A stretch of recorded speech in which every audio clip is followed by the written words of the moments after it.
Hello, everyone, and thank you for joining us today for this RAIN Alliance Healthcare webinar. Just a few logistics before we begin.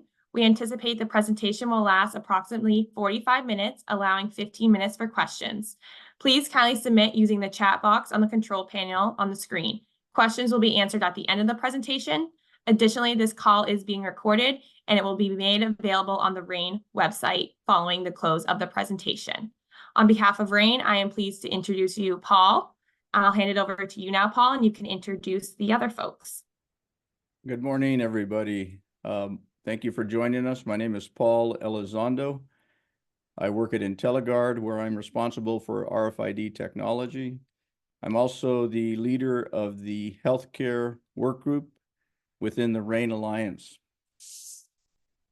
Today, we're going to talk about labeling pharmaceuticals with RAIN and encoding the RAIN tags on the pharmaceuticals.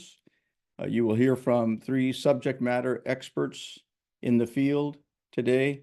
Unfortunately, Greg Gorniak was not able to join us, but hopefully you'll be hearing from him in one of our future webinars.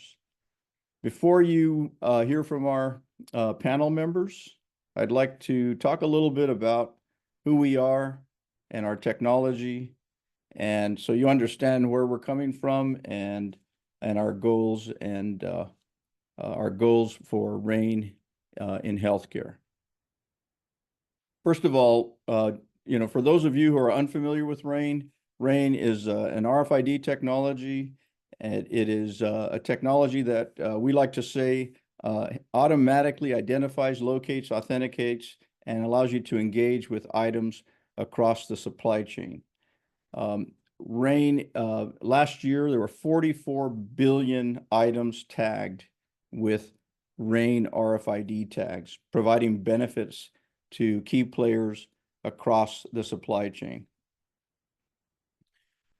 We are all members of the RAIN Alliance. The RAIN Alliance is a global alliance of companies with an interest in promoting RAIN. We are fostering market adoption, and we like to say we're going to interconnect trillions of objects around the world to the benefit of customers, patients, healthcare professionals, etc. Within the RAIN Alliance, there are 12 work groups. You can see that healthcare is one of those work groups. I'm the leader of that work group. There's actually a tire work group. We spell tire in the RAIN Alliance with a Y because we're a global alliance, and there are lots of people around the world that spell tires with a Y. Believe it or not, 2 billion tires were tagged with RAIN last year. That's a big number, and I think you're going to see the irony of that when we look at some of the numbers of healthcare items that are currently tagged with RAIN. The healthcare community within the RAIN Alliance is focused on promoting the use of RAIN in many different applications. You can see here there are 4 major categories, and within each of those categories, there are subcategories of items within the healthcare enterprise that can be tagged with RAIN RFID to the benefit of patients, most importantly, and the healthcare professionals, as well as the key players across the supply chain. Our vision is that someday all pharma products, medical devices, critical healthcare supplies, and logistics units are RAIN enabled, providing benefits to those key players and stakeholders. Medications, medical devices, and critical supplies are tagged at the source, providing benefits across the enterprise, but most importantly, to the patient. The patient is the ultimate stakeholder in the healthcare supply chain. RAIN is already providing benefits to healthcare professionals in hospitals. It has been implemented successfully across the globe. In this slide, you will see that RAIN is being used to track assets in hospitals. RAIN readers are placed throughout the hospital so that the administrators can track the location of these items and understand where they are and save money by getting better utilization of these assets, across the hospital. Cardinal Health is tracking medical devices with RAIN. And you can see that it is providing benefits and complete visibility of the inventory that's available to doctors, nurses, and other healthcare professionals. This is an application whereby a company distributes $2 billion worth of specialty pharmaceutical medication, high value critical medication, and they have 400 plus RAIN-enabled enclosures where they place medication on consignment, and RAIN gives them automated, complete visibility across their distribution network. And every night at midnight, they automatically take an inventory, and at that point, they know what to charge that hospital and for what drug. They can also keep track of drugs that are about to expire or that are recalled. RAIN gives them complete visibility across their distribution. One of the biggest applications, I would say, the application that is benefiting the most healthcare professionals and the most patients in the world at this point is tracking medication in hospitals with RAIN. In this slide, you can see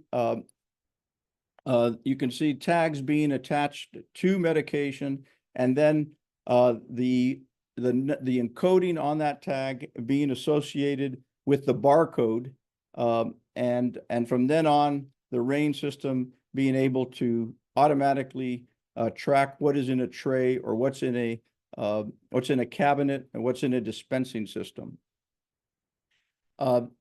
There are actual dispensing systems that are RAIN enabled, and this is one of the newer applications of medication tagged with RAIN. There's a hospital here in San Diego County that has a dispensing station in every one of their 25 ORs, providing complete accountability for the narcotics and controlled substances being dispensed by every anesthesiologist in every OR for every case. In addition, these systems help with regulatory compliance, recording exactly what items were dispensed by which anesthesiologist, which is normally a manual written process, and also provide 100% charge capture. So this is the biggest application of RAIN, and tagging medication. You can see in the bottom right-hand corner of this slide a medication that has been tagged with a flag tag, and then is tracked in the hospital in trays from that time on.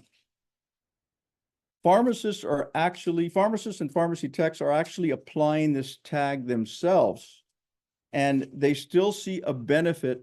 Once that medication is tagged, there's a great benefit to the pharmacists, administrators. They have complete visibility of where that medication is in their pharmacy, in which tray, and which tray that they know exactly what trays go to which anesthesiologist, and that provides great efficiencies in the pharmacy. There are almost 1,000 hospital implementations of this system currently in the US.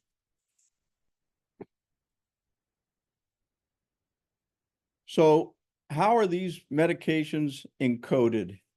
In other words, what is the number on these medications?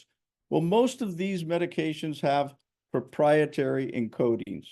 So some of them some are resolved in a local database, others are resolved in a cloud, and there are some tags that come into the pharmacy and they've been tagged at the source, but they're still proprietary encodings and they have to be resolved in a private cloud. Now, Cencora is a distributor. They are contract tagging and placing a RAIN company identification number on their encoding, and then providing an open cloud to resolve the number. But you can see that there are disparate encodings on all these tags, and one system can't read the other system's proprietary encodings. What we need is open interoperable encodings that would allow all RAIN-enabled systems to identify all medication. Just like when you go to a 7-Eleven and you buy that Milky Way, they read the barcode on that Milky Way and you know exactly what it is and you know exactly how much it costs. That's our goal here. Open interoperable encodings on all medication, and that will benefit the patient and the healthcare professionals and all the key players across the enterprise. Here to give us a perspective on how RAIN benefits hospitals is Edith Rolko. Edith is a former head of pharmacy at North York General Hospital. She has been in pharmacy leadership for 35 years. At North York, she led the team that implemented RAIN for tracking anesthesia medication. Edith managed medication at North York with RAIN for 9 years, and now is a consultant assisting healthcare organizations to implement RAIN. Edith, welcome. And would you please share some of your perspective on RAIN tagged medication? Thank you very much. Thank you for inviting me to be here today. To give you a little bit of a background about North York General, it's a hospital that serves about 400,000 people in Toronto, Canada, and the hospital has 13 ORs. There are 4 birthing suites, 4 endoscopy suites as well.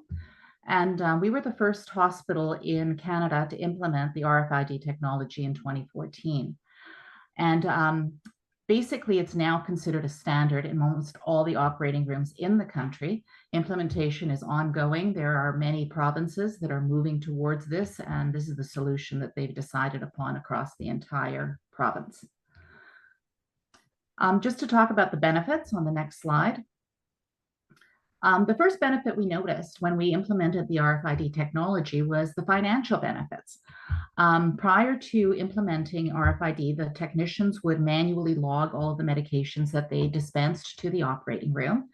And after about a week, in fact, the manager of the pharmacy came to me and said, "Oh, this system doesn't work. It's logging way more medications than we actually usually send." And when we analyzed it, we realized that, in fact, the RFID technology was giving us the right number. We had been undercharging the OR by about 25% of the medication costs because the technicians would forget to charge them. So right away, we had good financial data finally. And then the next benefit that we noticed was the accuracy. So we actually did a study soon after we implemented the RFID technology. And we conducted this study to compare the manual filling process with the RFID process. And what we found that from an accuracy perspective, 65% of the trays were accurate when it was done manually. The other ones had an issue with them, whether it was a too many product, an expired product, etc. With RFID, it was 100% accurate. So we were suddenly, this was amazing. The next benefit that we noticed was really the time savings. And this also came out in the study. So when we did the manual process, we did not use an independent double check on our trays. And even then, it took 5 minutes longer per tray than with the RFID technology. In fact, it probably was much faster using RFID because we did this study probably within 2 to 3 weeks after implementation. And now the technicians are much faster and are used to the technology. The next benefit was the safety and anesthesia workflow. So one of the things that we realized was that we now had accurate trays. There were no expired product in it. And we knew that the products administered to patients had a great integrity, and the anesthetist knew that. We also were able to customize our trays to each of the ORs because we don't do every surgery in every OR. We may have a couple of ORs with orthopedics. We may have a couple of ORs for gynae, other things like that. So they realized we weren't using all the drugs in the tray because we had standardized trays in every OR. So we customized it. And suddenly the anesthetist never had to leave the OR to get any extra drug. They always had exactly what they needed. And in fact, we were probably not having any expired product. a benefit that we were not expecting, but we saw, was suddenly the anesthetists, because of the confidence they had in our products, they loved pharmacy. And in fact, usually in many hospitals, anesthesia and pharmacy have an adversarial type of relationship, because pharmacy wants to know exactly where all the drugs are, and the anesthetists want to do whatever they want with the drugs. But what happened was that suddenly we were their best friends. And that became very evident, because when COVID hit and we shut down the ORs, it was the anesthetists who actually stepped up and helped us vaccinate 400,000 people. And they were the ones who were there to help us, because they said, you helped us always, we're going to help you. So it was amazing to have this relationship finally with anesthesia.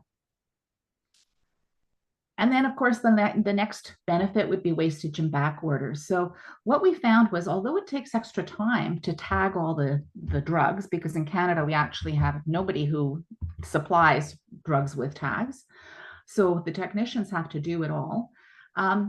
We found that when things were going to expire, we could move them around, and we could make sure that the drugs were not going to be wasted. And in a time when back orders are so prevalent everywhere in the world, this is huge, because as a result, we're not wasting drugs, and we are able to use them before expiring. So I think that this is a huge benefit. We also know where all the drugs are in the whole hospital, and we use them for resuscitation trays as well. And often those are drugs that are just sitting in the trays and just waiting for emergencies. We actually pull many of those drugs out before expiry, put them into the ICU, and replace them with better dated product. And then the next benefit was really recalls. And as an example of what happened with a recall with us, was that on a long weekend in July, about a year or two after we had implemented the RFID technology, we usually have skeleton staff on long weekends, and a recall notice came through to the pharmacy, a type 1 recall, which basically means that the patient can die if they receive the medication, and it has to be removed as soon as possible. The technicians went into the system, knew exactly where the drug was, pulled all of the affected lot numbers, replaced it within about a few hours, and suddenly we were done. Other hospitals that did not have the RFID technology, it took them weeks. So they had potentially type 1 recalled product in trays that were given to patients, and they wouldn't have known that they were actually given, because they had no traceability. So it's so easy to do recalls, and that made a huge difference for us. Thank you, Edith. Those are compelling stories. We appreciate your perspective. I think one thing that I heard you say was technicians have to do it all. And I think about how many millions of medications are tagged by pharmacy technicians and pharmacists in our hospitals, in these 1,000 hospitals in the US. And it is a laborious task, but it's worth it to them. They know that once that RAIN tag is on that medication, it gives them complete visibility. I think there are about 75 million medications tagged with RAIN per year in hospitals, or excuse me, for the application of tracking medication.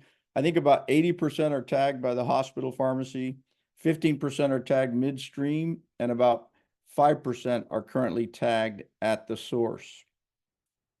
Imagine if all medications were tagged at the source, benefiting all key players and stakeholders across the supply chain.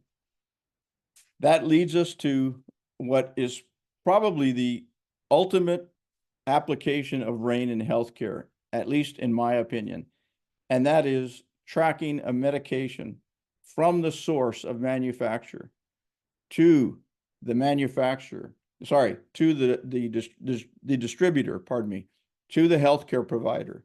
And this graphic shows how GS1 provides the numbering system that allows you to number the item, the case, the location, as well as the service provider. So you can have a doctor's ID, a nurse's ID, etc.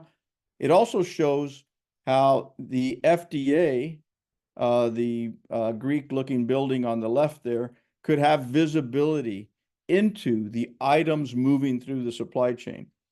Imagine during the opioid crisis, or at the beginning of the opioid crisis, if the FDA had visibility into the supply chain and could see where all those opioids were going and the quantities, I believe firmly that we would have averted this incredible national crisis. The benefits of open interoperable encodings on medication are listed here. You could have improved control of the supply chain. You could diminish, or you could curtail counterfeiting. You'd have brand protection, anti-diversion. You have an e-pedigree of the item as it moves through the supply chain. It provides operational efficiencies. Regulatory compliance is benefited by item serialization, saleable returns verification, recalled drugs and medical devices, the identification of those automatically. Increased customer satisfaction. You can authenticate medication with RAIN. You have healthcare professional accountability. Operational efficiencies, we just heard from Edith. Improved patient safety. You can know that you can be confident that you're giving the right medication in the right dose to the right patient at the right time. One example that I have, a recent example of a diversion of medication that could have been prevented with RAIN, was an HIV drug fraud. Last year, December 11th of 2023, MSNBC had announced that a manufacturer had experienced a diversion of 80,000 bottles of HIV drugs worth $230 million. The diverter was buying this medication from real patients, and he was taking the label and basically erasing the barcode and putting a new barcode on, and then selling that medication back into the system through a fraudulent distributor. So $230 million worth of drugs diverted. But what's the real cost of this diversion? Think about the patients that sold those bottles that they needed for their illness. They sold that medication to this fraudulent diverter. What's the cost of all those patients not having taken their medication? This is an incredible example of how RAIN could have prevented this diversion. A RAIN tag embedded under the label of these drugs. You can't just erase a RAIN tag from an item. You cannot change the encodings on that item, and those encodings and the unique tag ID on that tag can be used to could have been used to authenticate that medication at all stages across the supply chain. We know that we can track medication across the supply chain.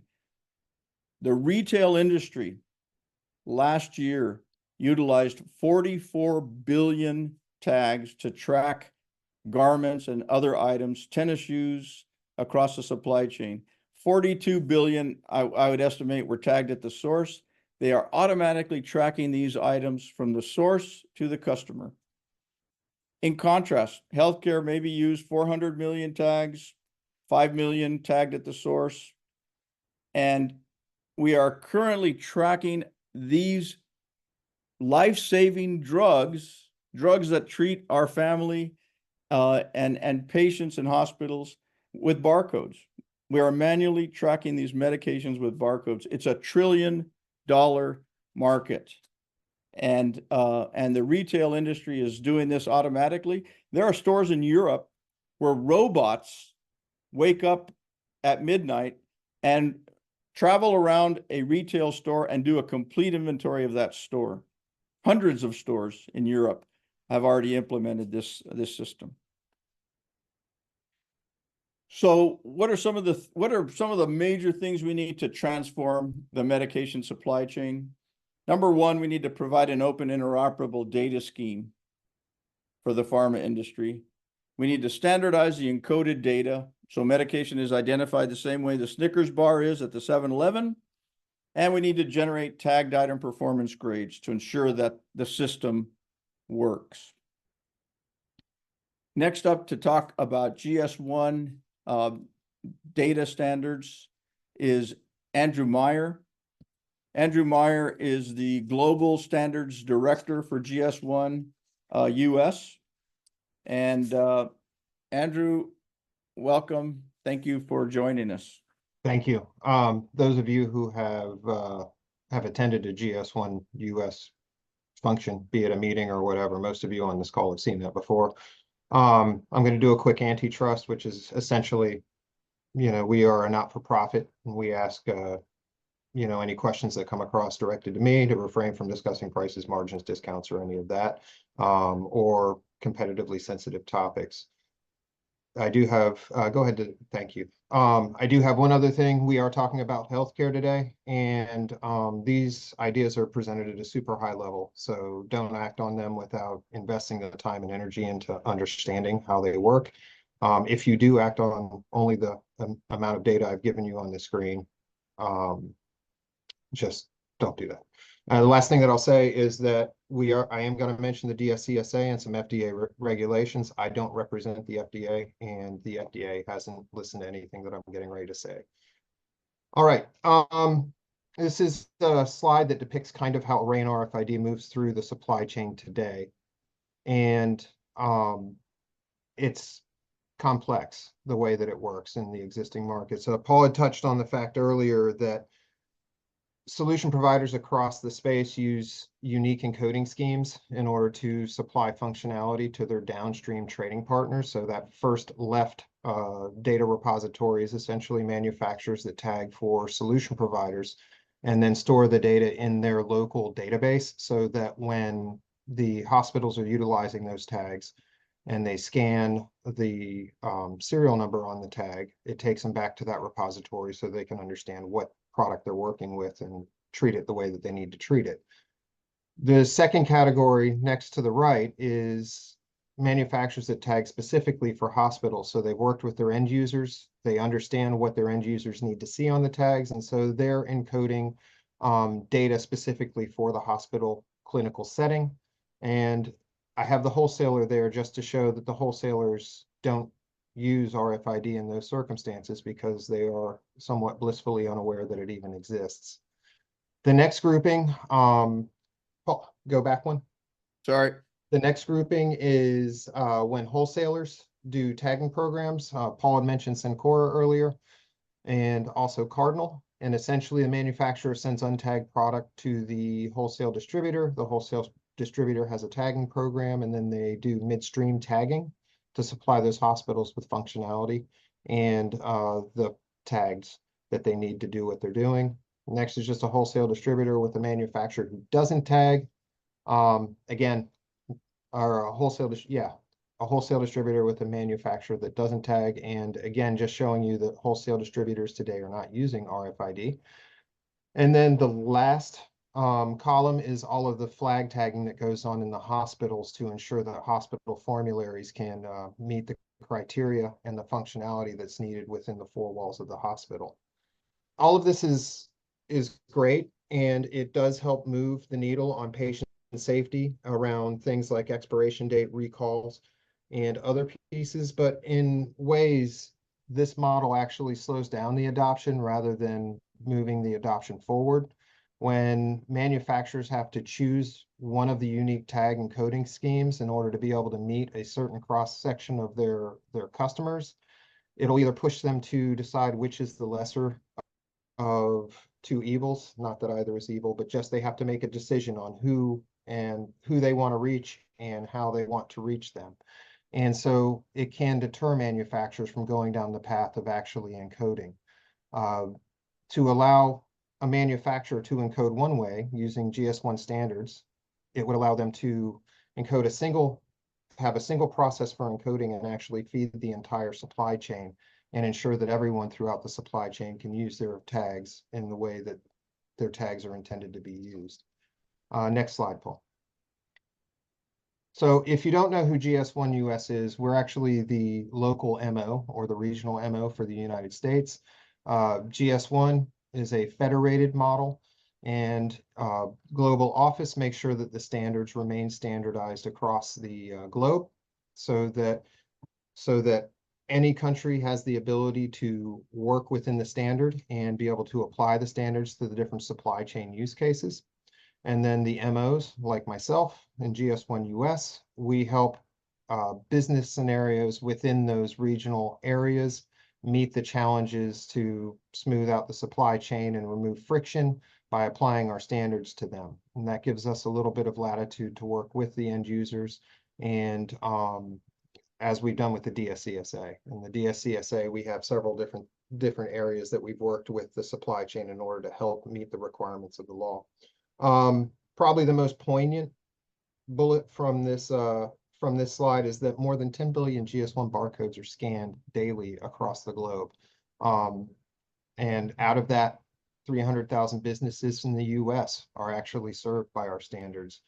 The last thing that I'll say is that healthcare is one of our primary supply chains or industries that we work with. And we do spend a lot of time working to help the US meet the regulations of the FDA, DEA, et cetera. And the last thing that I'll say is that we are a member organization, and there are about 116 others throughout the globe. Next slide. So our focus areas, obviously, if we're talking about RAIN RFID, unique identification, data quality, data management, inventory efficiency, traceability and safety, supply chain visibility. The four essentially flagship industries that we support are over there on the left, but we also support other industries, the DoD, aviation, among others. And next slide. GS1 standards are built on 3 pillars. In order to apply our standards, we have a system of standards that kind of stack upon each other. So it all starts with identification. I have a box around the GLN, the G10, the SSCC.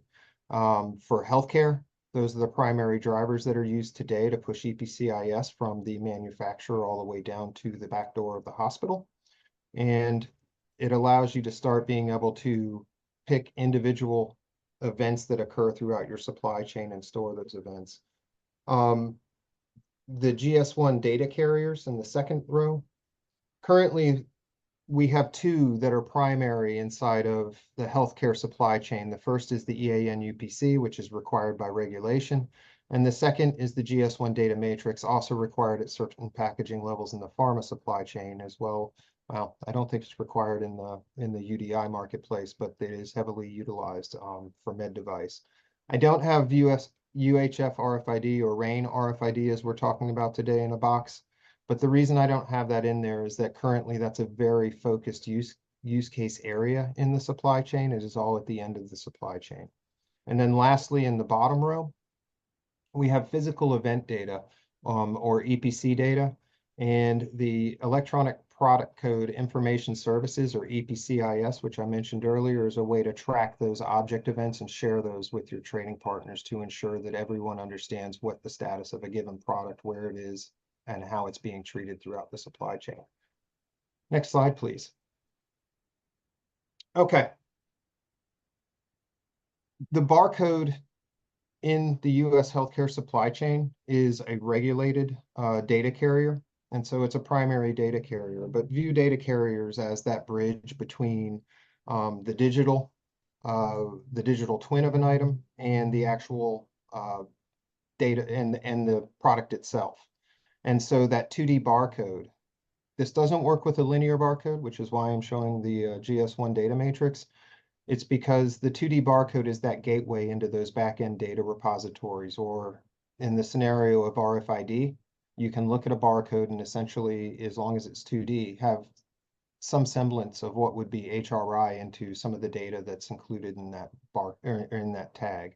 On the screen, I've just broken apart how you would transform a 2D data matrix or a GS1 data matrix into either the pure identity URM for EPCIS or below the SG10 198 tag encoding for a GS1 tag encoding. Next slide, please. In 2022, GS1 US convened a work group looking at source tagging as, well, we convened a work group to discuss what the supply chain needed in order to be able to advance the adoption of RFID. And what the work group decided was that the first rock that we needed to tackle was the idea of source tagging, because if all the manufacturers are tagging product, that opens the gateway for a myriad of use cases throughout the supply chain.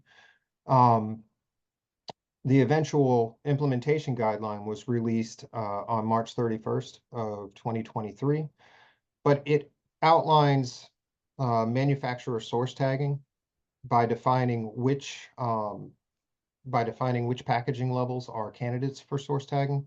And what the guideline looks at is that as long as the product has a GTIN and as long as the product is serialized at the given packaging level, then it is a candidate for RFID. There are points in packaging levels where this becomes a little difficult, and that's usually where companies like Cencora or Cardinal step in, is that the reality is that some manufacturers don't run serialization programs for their GTINs, and in other instances, they aren't running a serialization program at the level that the end user or the clinical setting needs the tagging at, and so that's where the introduction of midstream tagging starts stepping in. The guideline also outlines the use of the SG10 Plus and the SSCC Plus encodings that were introduced in TDS 2.0. As an aside, I can't overstate the importance of TDS 2.0 whenever that was introduced into the supply chain. It started moving us away from those, from the SG10 96 and the SG10 198 into a more element string-like encoding structure that doesn't require you to understand where the partition bit needs to go. It doesn't require you to understand how to manipulate the GTIN and serial number into the string that we all know and love from the SG10 96 and 198. It allows you to leave those in their native form and encode them that way.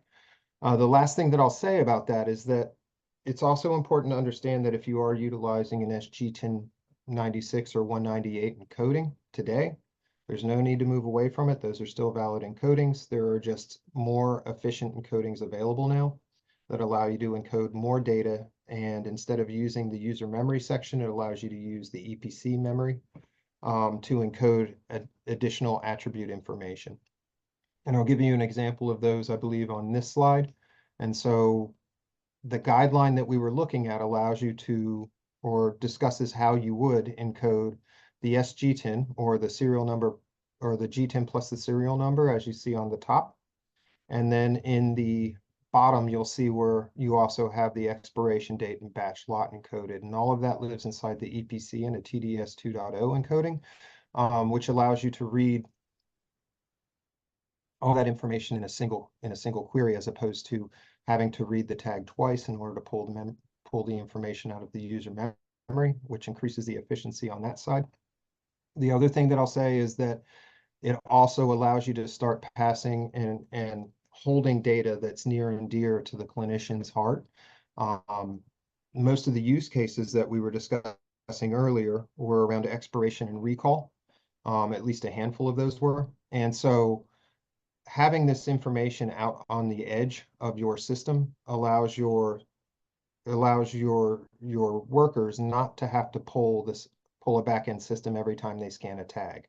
It means that they can pull the information directly from the tag. If the functionality is in their edgeware, that back-end functionality can push the parameters that they're looking for, be it an expiration date or a batch lot for a recall, to that handheld unit or to the edge of their system, so that they can turn around and not have to pull the system every time they read a tag, which means that it's actually much more efficient on that back-end functionality side. And next slide, please. And that may be, yeah. So will this change? We've talked about, leaning towards source tagging and for manufacturers to start tagging products, and that'll allow it to flow through the supply chain.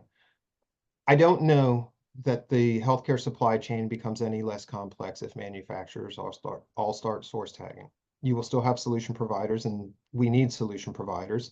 I think the solution providers play a very important role as far as giving functionality to the end users in the clinical settings to be able to enable them to run very complex programs and keep the drugs in the supply chain, not having them get diverted. And the other thing that I'll add is that it also improves patient outlooks.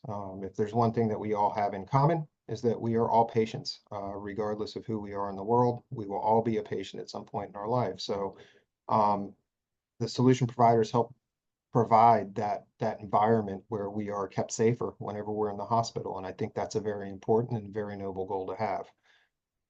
That being said, by solution providers allowing standardized tagging to roll through their systems, it then opens the door. With the existing unique encoding structure that happens with solution providers today, in a world where we have drug shortages on the regular around certain families of drugs, if those drugs are loaned from one hospital system to another hospital system and it's jumping solution providers, then you lose the ability to actually have the pertinent information that's associated with that RFID tag to move with the product from one solution provider to another solution provider. With standardized encoding, you have those 4 data elements that you can build around, and it allows you to transfer those much more easily and readily across solution providers. The other benefit that you would end up having with a standardized encoding running from the manufacturer all the way to the hospitals is that wholesale distributors, a section that at one point, I want to say around 05 through 07, looked at using RFID pretty heavily, but backed away. It would give them the ability to streamline their processes and move away from line of sight processes to actually to a kind of a scan once, read many mentality for a lot of the functionality that they do, and they could enjoy some of the same benefits around cycle counting and around ensuring security and safety throughout their 4 walls. I mean, with patient safety, it doesn't necessarily start and end at the hospital. It actually starts at the manufacturer and runs all the way through the supply chain. The ability to pull recalls quickly and early and efficiently means that maybe that drug never gets to the patient or near the patient at the end of the supply chain. And with that, one last thing. I don't believe flag tagging or the need for third-party encoding ever truly evaporates until manufacturers contemplate putting tags on individual sponges in multi-packs, or creates a mesh for every single size that's going to be needed in a hospital OR. There's always going to be a need to do some level of flag tagging, but that'll depend on the formulary and the needs of the actual hospital that's trying to utilize the visibility at that level. And I think that's all of mine. Thank you, Andrew. Absolutely a great perspective, great thoughts, and thanks for the overview of GS1 and the new TDS 2.0 specification. I think the big takeaway there is TDS 2.0 allows you to put 5 critical elements into that one EPC. You backscatter them all at the same time. It happens in milliseconds, and incredible performance. You can read hundreds, thousands of items very, very quickly, and you could get all 5 critical elements at one time. You don't have to depend on the cloud. We are making progress. Just very quickly, Fresenius Kabi is tagging their Plus RFID line of products at the source. They have 17 planned for this year. They are using TDS 2.0 specification and placing all 5 critical elements in one memory location. Cuva just announced that they are going to be source tagging 27 different products. They're going to use a TDS 1.0 variation to start with, and then they'll move to 2.0. AmerisourceBergen Cencora is accomplishing currently midstream tagging using a RAIN CIN, a RAIN company identification number. They can't use a GS1 number at this time, but GS1 is working on a numbering system for a contract midstream tagger, and we hope that that will be available in the next couple of years. So we're making progress. And now we're going to go back to Edith, and she's going to tell us about the importance of GS1 standardization. Yeah, so thank you very much. So I thought I'd just start with a little story. So in 2010, we actually implemented barcoding at the hospital at Northrop General, where we would package, when we repackaged products, we would number the system. And basically what we did was we were using a Northrop General system. We didn't know anything about GS1. We didn't know anything about standard numbering systems. And we basically put on our own number. And we had no issues for about 10 years. And then in the middle of 2020, so we're in the middle of the pandemic, and suddenly 10 years afterwards, suddenly all of our numbers started failing. So at barcode verification at the bedside, the nurses are scanning, and basically everything is failing. And we realized it was because the lab had implemented a new system, and it was an overlap with our numbering system. So we realized that although we by this time knew a lot about GS1, and we knew that GS1 is the international standard for numbering, we realized we have to move to GS1 immediately, because we were losing about 2-3 drugs per day. So it took us about 2 weeks to implement. It was actually an extremely easy implementation. We contacted GS1 Canada, got our own numbering system, and we were able to start utilizing the numbers.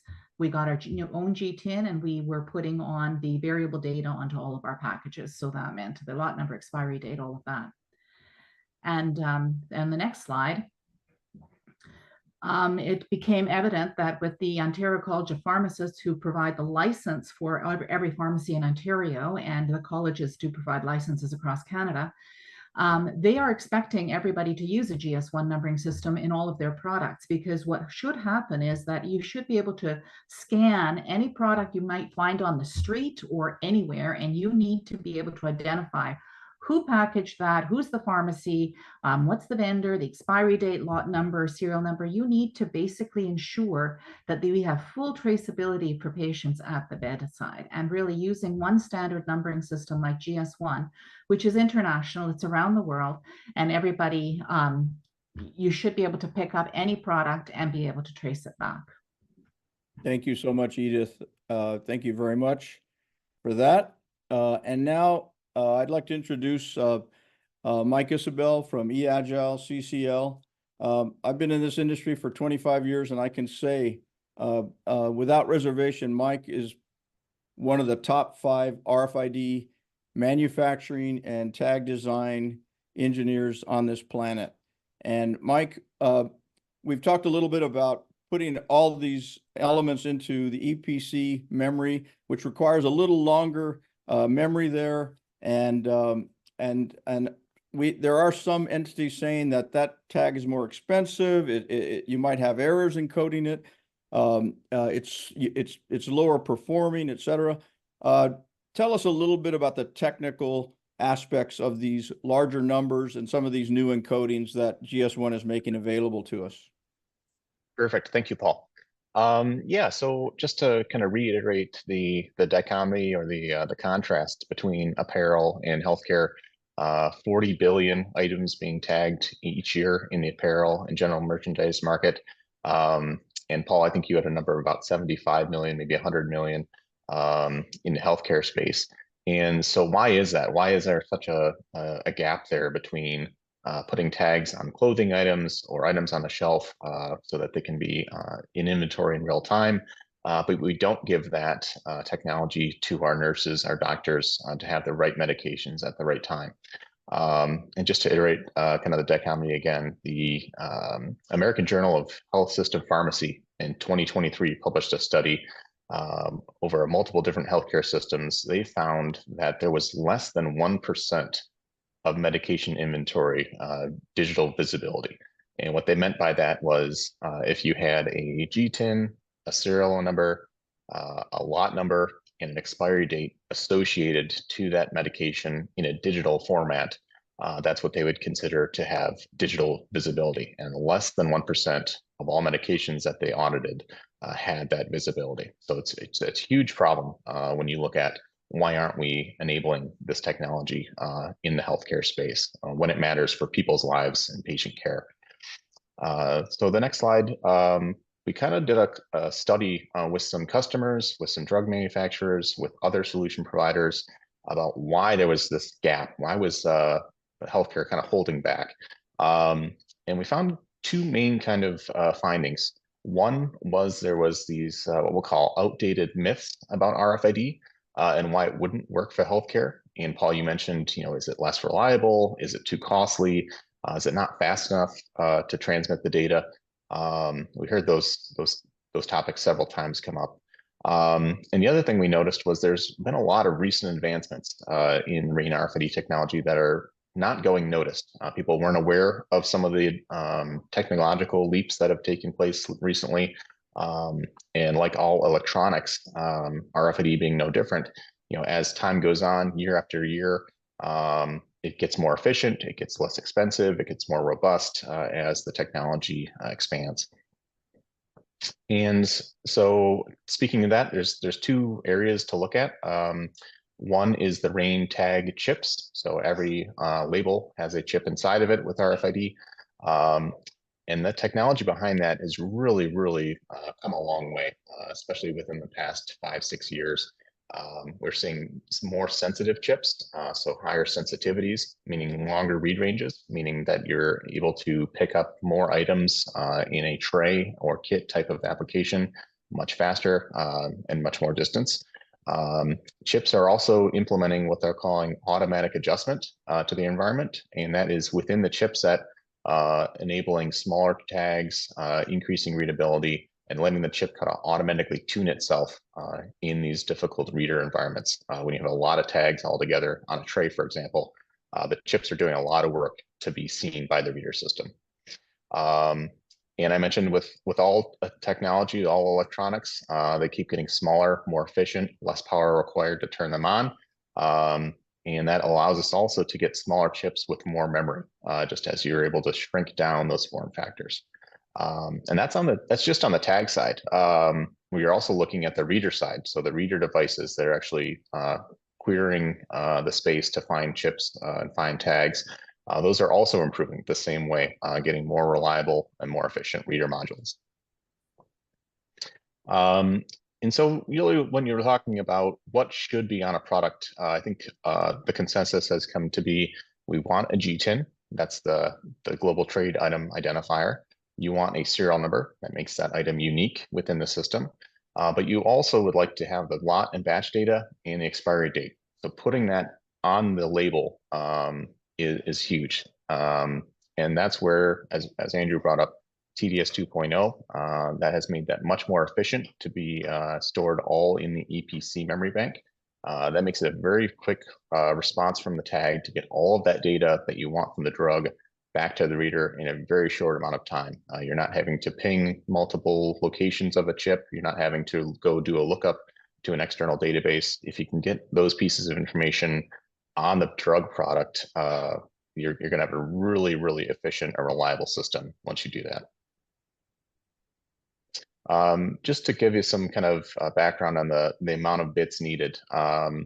In the GS1 world, you have a theoretical maximum of 496 bits can go on to a tag's EPC memory.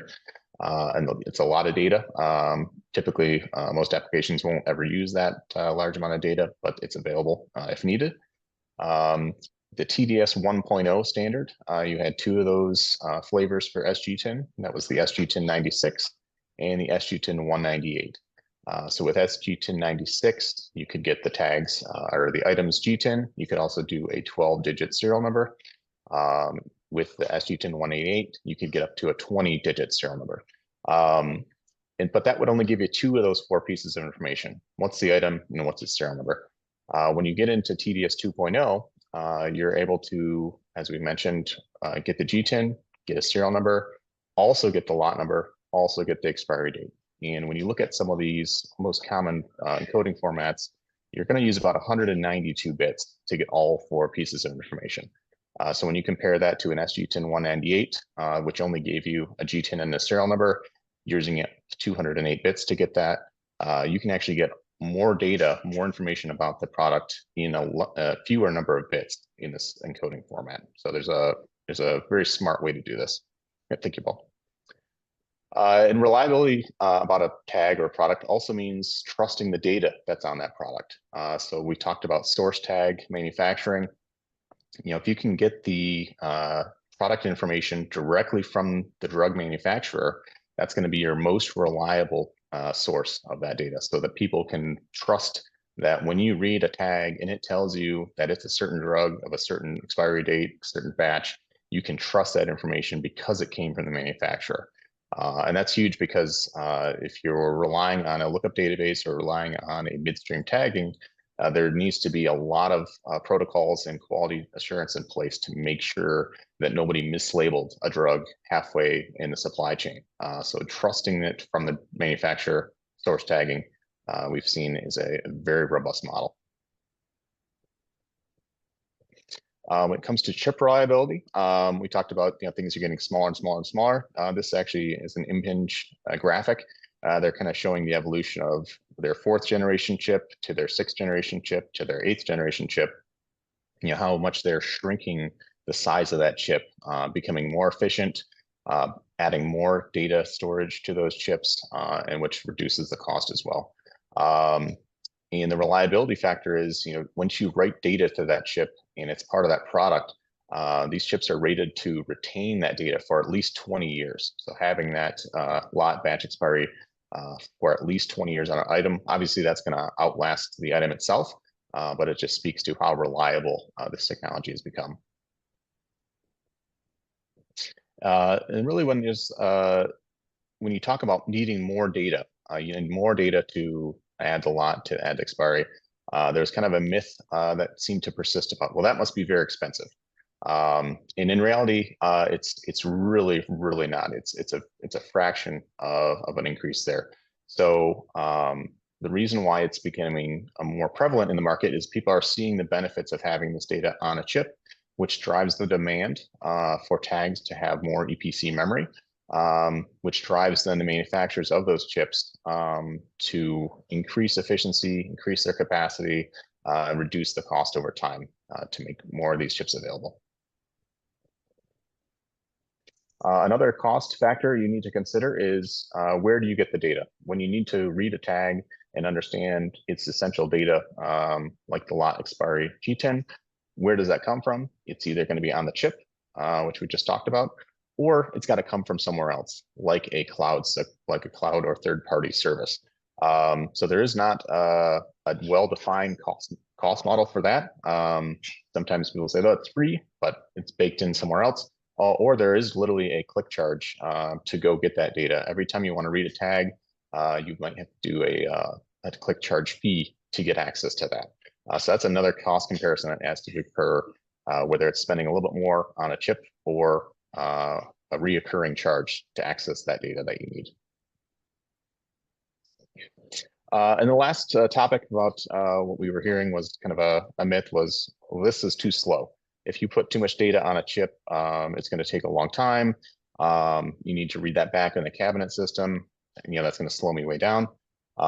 And that's really been busted by several entities, including CCLE Agile, especially in partnership with Impinge, doing their own study about read timing on populations.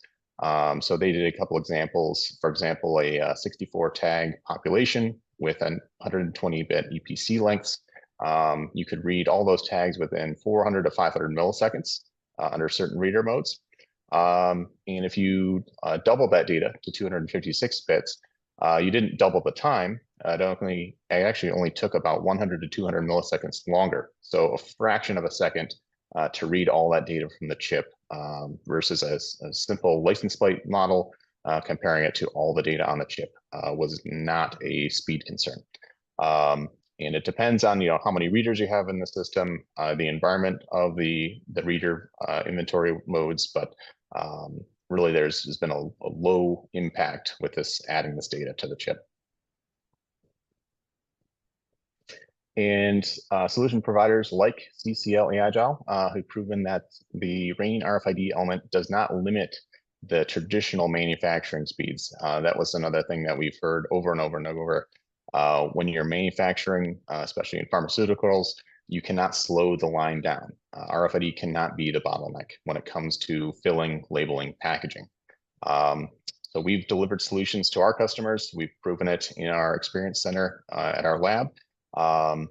That reading the EPC, the tag's TID, writing a lot data, writing an expiry data, perma-locking that tag so it can never be altered, and then rereading, revalidating all that data, we can have done at speeds exceeding 700 pieces per minute.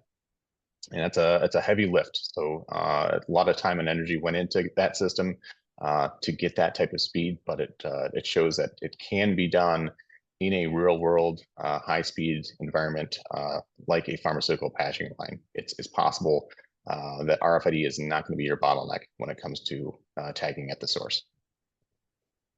Mike, excellent points. Absolutely outstanding presentation. Thank you, thank you, thank you. And sorry to put you up against the end of our webinar. Mike, as a credit to your presentation, we still have 70 people that are still with us here. Thank you, all of you, for sticking with us today. My apologies for running past the time. I think I overdid it, compensating for Greg not being here. Maybe I added too many slides. Our conclusions are the management of medications tagged with RAIN benefit patients and healthcare professionals. TDS 2.0 provides a one memory location for all the critical data elements. The encoded tags differ insignificantly in terms of performance and cost relative to less data-rich encodings, and other standard-based encodings like the RAIN CIN are available for applications not currently covered by GS1 TDS 2.0. Thank you very much for your participation today. If you have ideas for future topics, for future webinars, please go to our website and let us know, or you can contact me directly. My email is here on the slide. Our healthcare community is creating a masterclass and hoping to give this masterclass in 2025. This class will teach potential users how to tag items and how to encode items in healthcare across all of our applications, not just medication, but across all the items in healthcare that can be managed with RAIN. Again, thank you very much for joining us. I apologize for running past our hour time. Elizabeth? And thank you to our panel members. Thank you very much to our panel members, Edith Rolko, Andrew Meyer, Mike Isabel. Elizabeth, are you still with us? Yes, I am. Okay, and Yep. I unfortunately, there are some questions here, and let's see here. Where are the various read points throughout North York? General, Edith? Basically, it's still local to the pharmacy, so we don't have it throughout the hospital at this point yet. Okay. Let's see. We've got NFC could also offer a tamper loop feature to monitor. RAIN has Joaquin. RAIN has that capability as well. So RAIN does offer the same tamper-proof loop. And Patricia Ramirez and Joaquin Priem, despite the proven benefits of an ROI when it comes to implementing RAIN in hospitals with limited budgets, one of the obstacles seems to be the CapEx on reader hardware. Would you see NFC tags or combo tags as a possible alternative? Yes, there are many people that are using a dual frequency tag. It's a combination RAIN and NFC tag, allowing you to track an item through the supply chain, and then at the last mile, use a phone that is NFC enabled. All of our phones are NFC enabled. So that is a potential application, a dual frequency RFID tag. Thank you very much. Those are the 4 questions. I hope I've answered them. And thank you very much to our incredible subject matter expert panel members, Edith, Andrew, Mike. Thank you very much for being with us today. And everyone have a nice day and have a great week. Thank you all. Thanks, Paul, and everyone else.